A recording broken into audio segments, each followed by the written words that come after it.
हज़रत अनस रज़ियल्लाहु अन्हु फरमाते हैं, नबी पाक सल्लल्लाहु अलैहि वसल्लम ने फरमाया, मुसलमान को जो ज़ख्म अल्लाह की राह में लगाया जाता है, क़यामत के दिन अपनी उसी तरोताज़गी की हालत में होगा जब वो लगाया गया था। उसका रंग तो खून जैसा होगा, लेकिन उसकी खुशबू मुश्क की सी होगी। ये शहीद के बारे में आता है, जो शहीद हुआ अल्लाह के रास्ते में, उसको जो ज़ख्म लगे होंगे, क़यामत के दिन उठेगा तो उसी हाल में उठेगा कि उसका खून बह रहा होगा, उसका ज़ख्म हरा होगा, ताज़ा होगा, और अल्लाह उससे पूछेंगे, तुझे किसने कत्ल किया, किसने मारा है तुझे। आपको पता है, बच्चा बाहर से मार खा के आए ना, बाप और माँ उठ के खड़े हो जाते हैं और पूछते हैं, बता किसने मारा था, किसकी जुर्रत।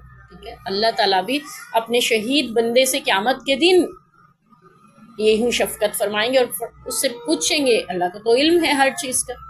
उसके दिलजुई के लिए अल्लाह ताला उसको उसके ज़ख्म पहुँचने की अहमियत जताते हुए फरमाएंगे कि किसने तुझे मारा। और फिर उसके खून के बारे में आता है, खून का रंग खून जैसा होगा, लेकिन खुशबू जो है मुश्क जैसी होगी। ये शहीद को अल्लाह ताला एजाज़ बख्शेंगे।